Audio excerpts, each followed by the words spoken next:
Bienvenidos. Hoy nos sumergimos en el mundo, fascinante y complejo de los antibióticos. Efectivamente. Son sustancias que, revolucionaron la medicina, salvan millones de vidas, Millones. pero cuya propia existencia está ahora mismo como amenazada. Exacto.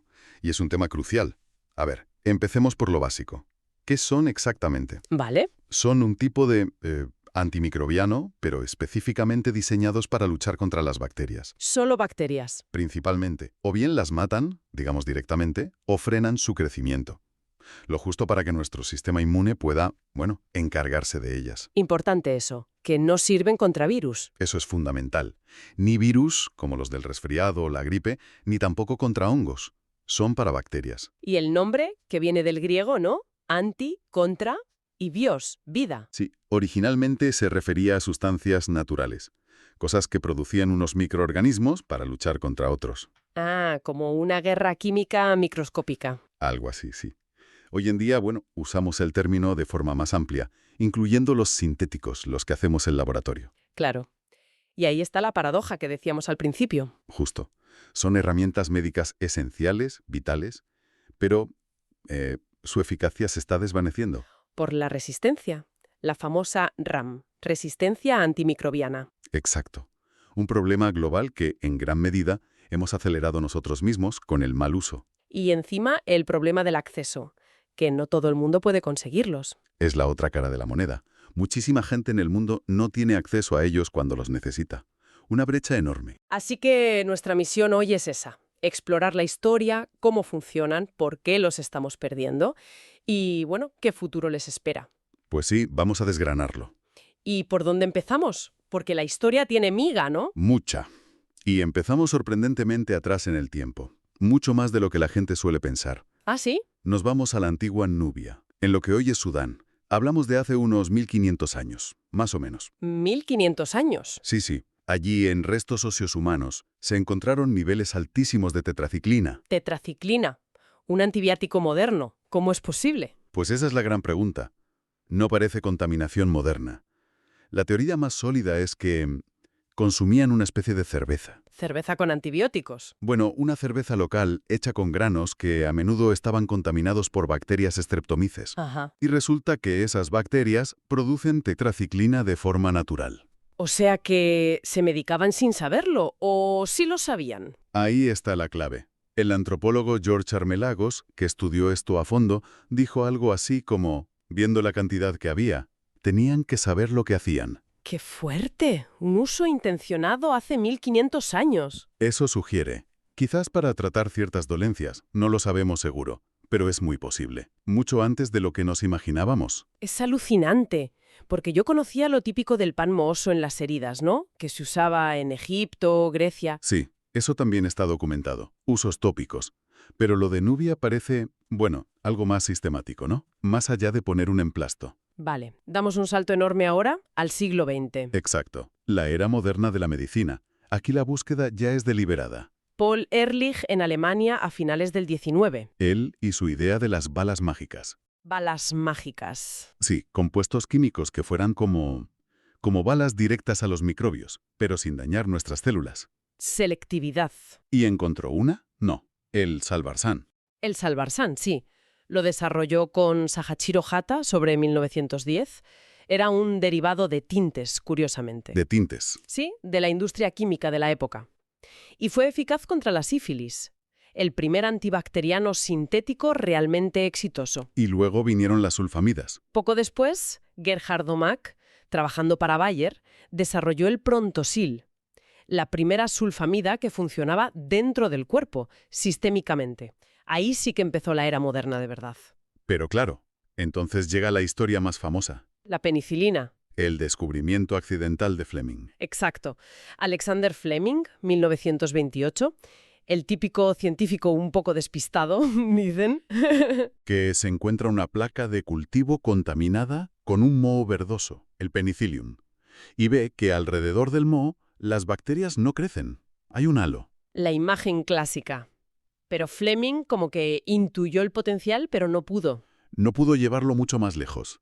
Aislarlo, purificarlo, producirlo, eso fue tarea de otro equipo. En Oxford, ¿verdad? Sí, un equipo fantástico en Oxford, liderado por Howard Florey y Ernst Chain. Y gente clave como Norman Heatley, Edward Abram, hicieron un trabajo heroico, Sobre todo durante la guerra, ¿no? La Segunda Guerra Mundial. fundamental. Consiguieron purificarla, la penicilina G, y desarrollar métodos para producirla a gran escala. Era potente, sorprendentemente poco tóxica para nosotros, y salvó incontables vidas. Cambió las reglas del juego totalmente. Vale, ya sabemos de dónde vienen, más o menos, pero ¿cómo funcionan? ¿Cuál es el truco? Tengamos muy diferente. Vale. Se pueden clasificar de varias formas, pero la más útil es por cómo actúan.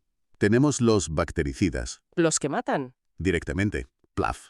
Por ejemplo, las penicilinas, las cefalosporinas, atacan la pared celular de la bacteria. Una estructura que nuestras células no tienen. Exacto. O las quinolonas, que se meten con las enzimas que necesita la bacteria para copiar su ADN. Si no puede copiar el ADN, no se puede dividir. ¿Y los otros? ¿Los que no matan? Los bacteriostáticos. Estos no las matan de golpe, pero les impiden multiplicarse. Las frenan, Ah, como que las paralizan. más o menos.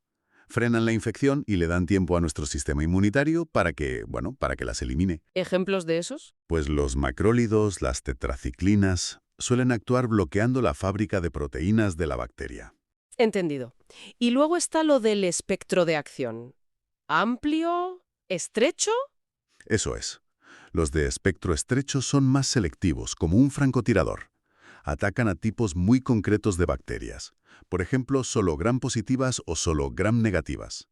Gram positivas, gram negativas. Recuérdame qué era eso. Es una forma de clasificar bacterias según cómo se tiñen en el laboratorio, que depende de su pared celular. Las gram negativas suelen tener una pared más compleja, a veces más difícil de atravesar para los antibióticos. Vale. ¿Y los de amplio espectro? Esos son más como una escopeta. Afectan a una gama más variada de bacterias, tanto gram positivas como negativas. Útiles cuando no sabes bien qué bacteria tienes delante. Pero imagino que también afectan más a nuestra flora buena, ¿no? Exacto. Ese es uno de los inconvenientes. Ujú. Seguimos descubriendo nuevos tipos, porque parecía que la cosa estaba parada. Hubo una edad de oro, brutal, de los 40 a los 60. Luego, sí, hubo décadas con pocas novedades. Fue un poco preocupante. Ya.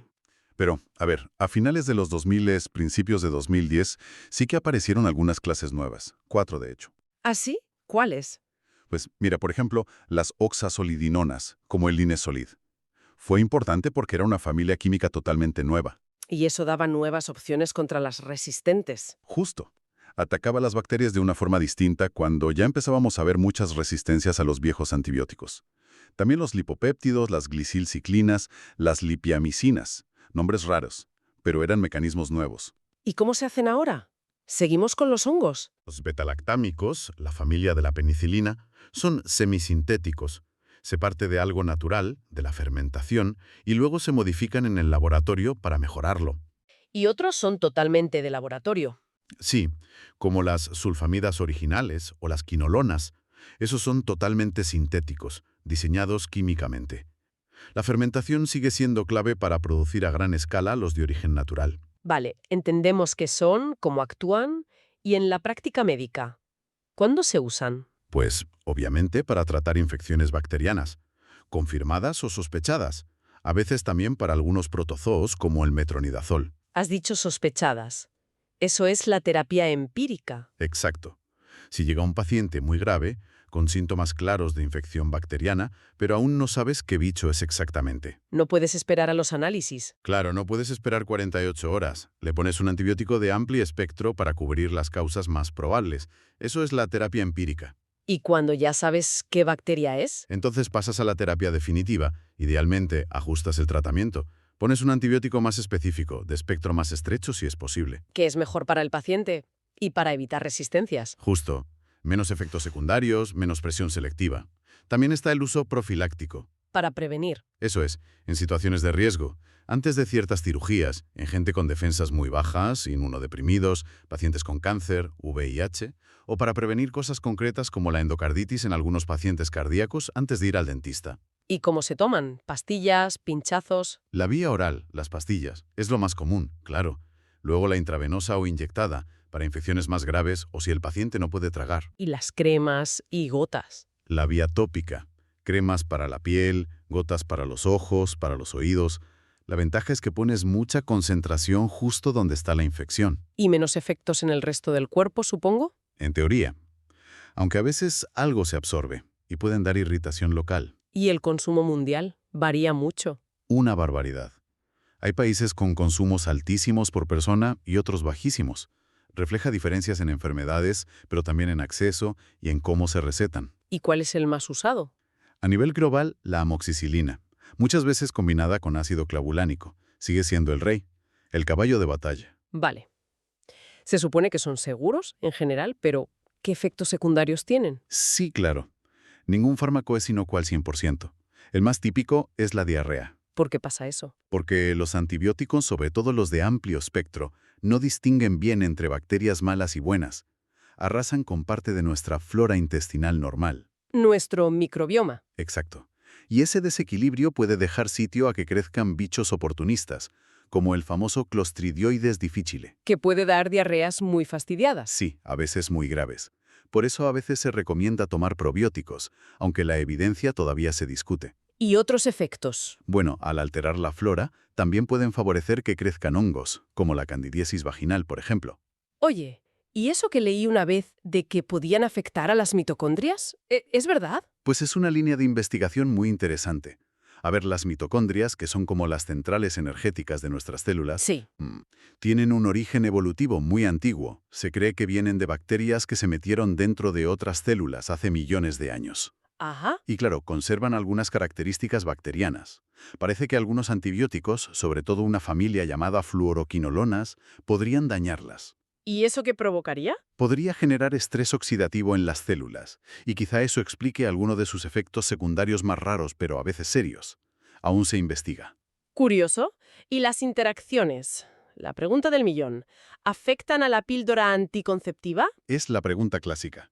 A ver, la respuesta general, basada en la mayoría de estudios, es que no. La mayoría de antibióticos no disminuyen la eficacia de los anticonceptivos hormonales de forma significativa. El riesgo es bajo. ¿Hay excepciones? La gran excepción conocida es la rifampicina. Se usa para la tuberculosis y otras cosas. Esa sí acelera mucho cómo el hígado elimina las hormonas del anticonceptivo. Vale, o sea que con la rifampicina, cuidado. Con esa sí.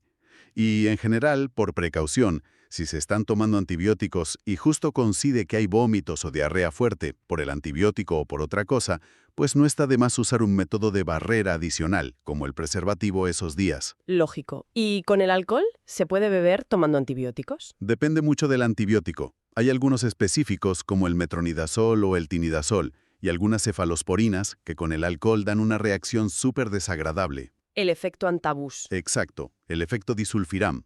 Náuseas, vómitos terribles, dolor de cabeza, vamos, que ni se te ocurra probar. Ya. Con la mayoría de los demás no pasa esa reacción tan violenta, pero el alcohol puede hacer que el antibiótico funcione peor o aumentar el riesgo de daño en el hígado. Así que la recomendación general es prudencia, o mejor aún, evitarlo mientras dure el tratamiento. Vale, clarísimo. Y bueno, hemos llegado al nubarrón. Al gran problema, la resistencia a los antibióticos, la RAM. Aquí es donde la cosa se pone seria de verdad. La OMS dice que es una amenaza grave. Y se quedan cortos. Es una crisis de salud pública global. A ver, la resistencia en sí es un proceso natural. Las bacterias llevan millones de años luchando entre ellas con estas armas químicas. Y desarrollando defensas, claro. Lógicamente. Es evolución pura y dura. Lo que pasa es que nosotros, desde que descubrimos y empezamos a usar masivamente los antibióticos a mediados del siglo XX, Hemos pisado el acelerador a fondo. exacto, hemos creado una presión selectiva brutal. Y las bacterias, que se reproducen rapidísimo y son expertas en adaptarse, pues han respondido. ¿Cómo se vuelven resistentes exactamente? Has hablado de selección. Imagina una infección. Tienes millones de bacterias. La mayoría son sensibles al antibiótico que tomas. Pero por puro azar, igual hay una o unas pocas que tienen una mutación o un gen especial que las protege un poquito. Vale. Tomas el antibiótico, mueren las sensibles. ¿Y quién queda? Las resistentes. Las resistentes, que ahora tienen todo el espacio y los recursos para multiplicarse. Y la siguiente generación será mayoritariamente resistente. Y además se pasan los genes entre ellas, ¿no? Eso es lo más increíble. Las bacterias tienen mecanismos para compartir información genética, incluso entre especies distintas. Usan unos fragmentos de ADN circulares llamados plásmidos. Como si se pasaran chuletas genéticas. Exacto. Y un solo plásmido puede llevar genes de resistencia no para uno, sino para varios antibióticos a la vez. Es como un pack de supervivencia. O sea que no es que el antibiótico cree la mutación. No, eso es un error común. El antibiótico no causa la mutación. Lo que hace es seleccionar a las bacterias que por casualidad ya tenían esa resistencia. Las favorece. Entendido. Y así surgen las superbacterias. Las superbacterias, o bacterias multiresistentes. Sepas que aguantan a varios tipos de antibióticos. Ahí tienes ejemplos terroríficos como la tuberculosis multiresistente, MDR-TB. ¿O esas bacterias de hospital que salen en las noticias? Exacto, bacterias con mecanismos como el gen NDM1, que las hace resistentes a los carbapenémicos, que son antibióticos muy potentes. A menudo nuestra última línea de defensa. Las cifras asustan. En 2019, se calcula que casi 5 millones de muertes en todo el mundo estuvieron asociadas a la RAM. 1,27 millones directamente causadas por ella. Es una barbaridad. Y gran parte de la culpa, decíamos, es nuestra, el mal uso. Sin ninguna duda. Hay una frase que circula entre médicos. La primera regla de los antibióticos es intentar no usarlos. Y la segunda, no usar demasiados. Ejemplos claros de mal uso que hacemos todos. Muchísimos. Usarlos para un catarro, una gripe. Son virus, no sirven de nada. Pero la gente los pide. Sí, y a veces se recetan por presión o por rutina. Otro error. No completar el tratamiento. Te sientes mejor a los 3 días y lo dejas. Mal hecho. Malísimo. Porque las bacterias que quedan son las más fuertes, las que aguantaron un poco más. Les das la oportunidad de recuperarse y volverse resistentes. ¿Qué más? Usar dosis incorrectas. La autoprescripción. Tomar lo que sobró de la última vez o lo que le dieron al vecino. Usarlos por si acaso, sin una razón clara, como a veces pasa en viajeros. Y no solo en personas. ¿La ganadería? Ese es otro capítulo enorme. Durante décadas se usaron cantidades masivas en animales, no solo para curar, sino para prevenir enfermedades en granjas masificadas. Y ojo, directamente para que engordaran más rápido. Para engordar. Sí, como promotores del crecimiento. En la Unión Europea se prohibió ese uso en 2006, pero a nivel global sigue siendo un problema muy importante. Madre mía. Entonces, ¿qué hacemos? ¿Estamos perdiendo esta guerra? ¿Hay solución? A ver, perderla sería catastrófico. Volveríamos a una era preantibiótica para muchas infecciones. La solución tiene que ser multifacética. No hay una bala de plata. ¿Por dónde empezamos? Por un lado, es vital conservar los antibióticos que todavía funcionan, protegerlos como oro en paño, ¿Cómo? con lo que se llama Antibiotic Stewardship. Son programas, sobre todo en hospitales, pero también en atención primaria, para optimizar el uso. O sea, usarlos bien. Exacto. Asegurar que se da el antibiótico correcto, a la dosis correcta, durante el tiempo justo, y solo cuando hace falta de verdad. Implica formar a los médicos, tener guías claras, hacer seguimiento. Y medidas básicas de higiene, supongo. Fundamental. Lavado de manos, aislar a pacientes con bacterias resistentes en hospitales, limpieza.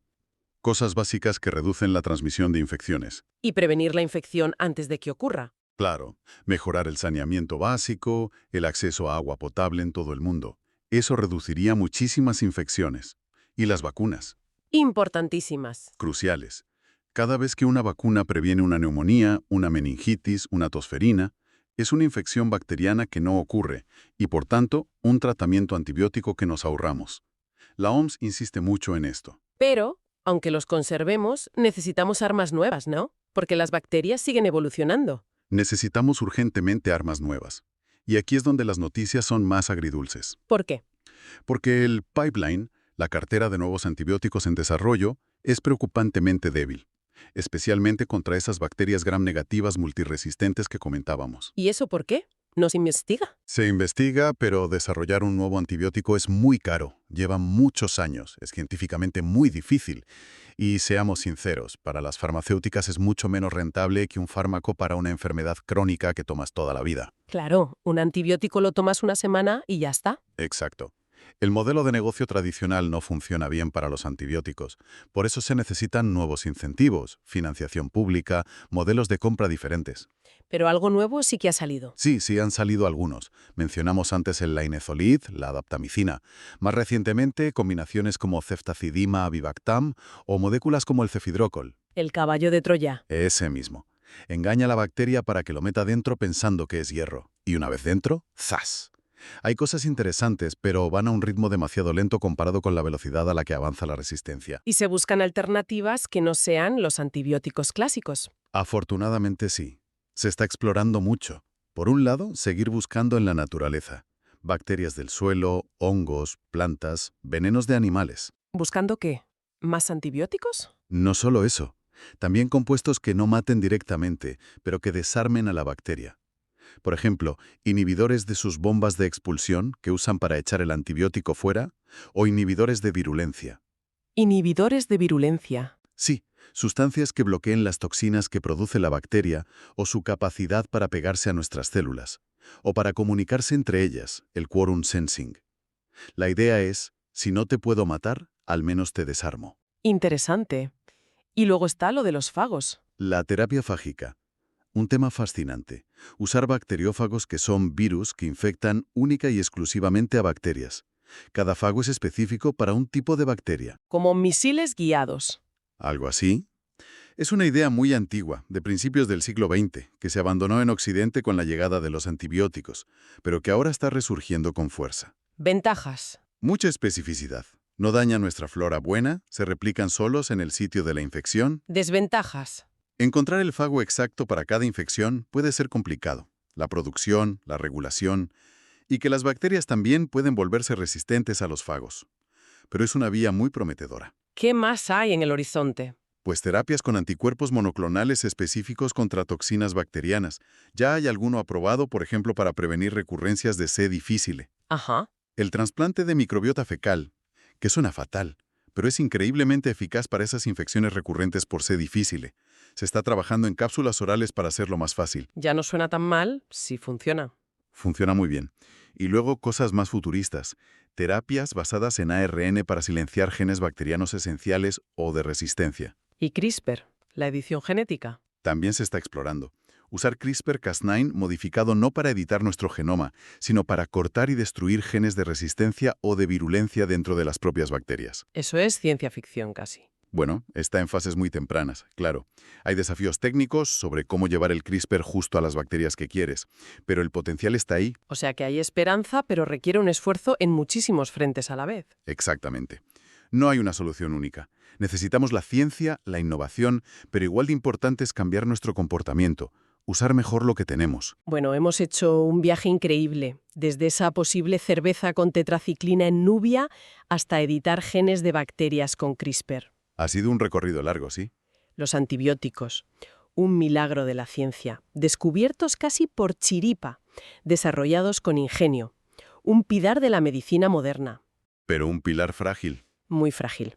Su poder es inmenso, pero depende de un equilibrio delicado con la evolución bacteriana. El resumen final de todo esto. Pues que la resistencia antimicrobiana, la RAM, es sin duda una de las mayores crisis de salud pública de nuestro tiempo. Una pandemia silenciosa que avanza. Impulsada por la evolución, pero sobre todo por nosotros. Sí, acelerada dramáticamente por el sobreuso y el mal uso en medicina humana, en veterinaria, en agricultura. Y, no lo olvidemos, coexistiendo con la tragedia de que millones de personas siguen sin tener acceso a estos fármacos vitales cuando los necesitan. La solución entonces es doble. Doble como mínimo. Por un lado, innovar. Buscar nuevas armas, nuevas estrategias como los fagos, los anticuerpos, CRISPR. Y por otro lado, y esto es igual o más importante, conservar desesperadamente los antibióticos que aún nos quedan. Usarlos con cabeza. Con muchísima cabeza, con responsabilidad, previniendo infecciones siempre que sea posible, con políticas globales coordinadas. Y quizás la reflexión final para quien nos escucha. Sí, más allá de esperar el próximo descubrimiento científico milagroso, somos conscientes de cómo impactan nuestras decisiones diarias. ¿Te refieres a cuando vamos al médico, qué pedimos? A eso, y a qué políticas de salud apoyamos, qué exigimos a nuestros sistemas sanitarios, incluso qué tipo de ganadería fomentamos con nuestro consumo.